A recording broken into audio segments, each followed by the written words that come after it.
மகாபெரிவாச்சரணம். ஸ்ரீ லலிதா ரகசிய சகஸ்ரநாமத்தில் வாக்தேவதைகள் அம்பிகையின் நாமத்தை சொல்லி கொண்டு வந்து அவள் மிருத்யுவை போக்கக்கூடியவளாக இருக்கிறாள் என்று சொன்னார்கள். அப்போ அப்படி மிருத்யுவை போக்கக்கூடியவள் ஏனென்றால் வினை பயன்கள் அனைத்தும் இருக்கும் பொழுது அதை போக்கக்கூடியவள் எப்படிப்பட்டவளாக இருப்பாள் அப்படின்னு சொல்லக்கூடிய நாமம் ஓம் அக்ரகன்யாயை நமஹ.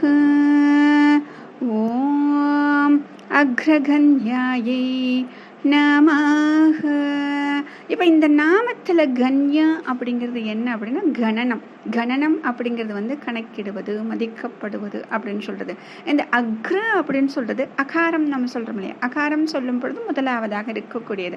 அப்போ அந்த முதல் பொசிஷனில் இருக்கக்கூடிய முதலாவதாக அப்படிங்கிறதுக்கு அக்ர. அப்போ இரண்டும் சேர்ந்து சொல்லும் பொழுது அக்ரகன்யா அப்படின்னா முதலாவதாக கணக்கிடப்படுபவள் அப்படின்னு சொல்கிறது. அப்போ இந்த முதலாவதாக கணக்கிடப்படுபவள் எதற்காக இந்த ஒரு நாமம் அப்படின்னா, இதுக்கு முன்னாடி ஒரு சின்ன விஷயத்தை நம்ம பார்த்தா தெரியும். துளசிதாசர் வந்து ராமச்சரித்தமானஸ் எழுதுறாரு.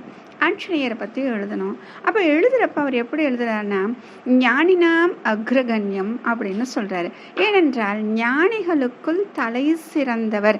ஞானின்னு சொல்லும் பொழுது ஒரு பெரிய லிஸ்டே வச்சிருப்போம். அந்த லிஸ்டில் முதல்ல யாரோட பேர் இருக்கும் அப்படின்னா ஆஞ்சநேயர் பேர் இருக்கும். அப்போ இங்கே வந்து அக்ரகண்யம் அப்படின்னு வந்துச்சு. அதே மாதிரி முத்துசுவாமி தீட்சிதர் ஸ்ரீ சுப்பிரமணியா நமஸ்தே அப்படின்னு சொல்லி ஒரு கிருதி எழுதுறாரு.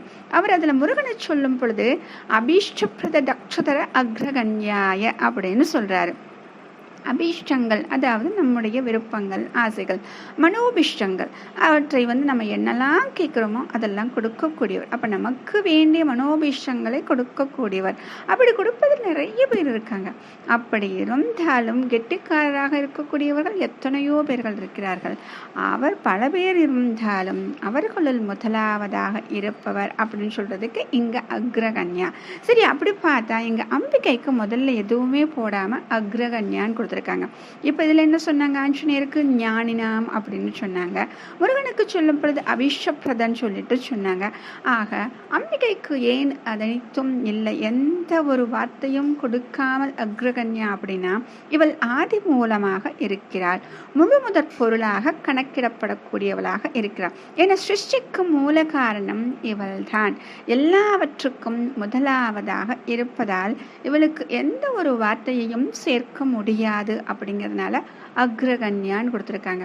அப்ப ஆதி மூலமாக இருக்கக்கூடியவள் நமக்கு எந்த ஒரு வினை பயனாக இருந்தாலும் அந்த வினையின் மூலமாக நமக்கு எந்த ஒரு துன்பங்களாக இருந்தாலும், இதற்கு முன்னாடி பார்த்தோம் இல்லையா மிருத்துவை போக்குகிறாள் அப்படின்னா அது எப்படி சாத்தியம் அப்படிங்கிறதுக்கு இந்த நாம நமக்கு சொல்கிறது.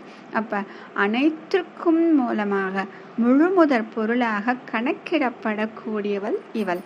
மகாபெரிவாச்சரணம்.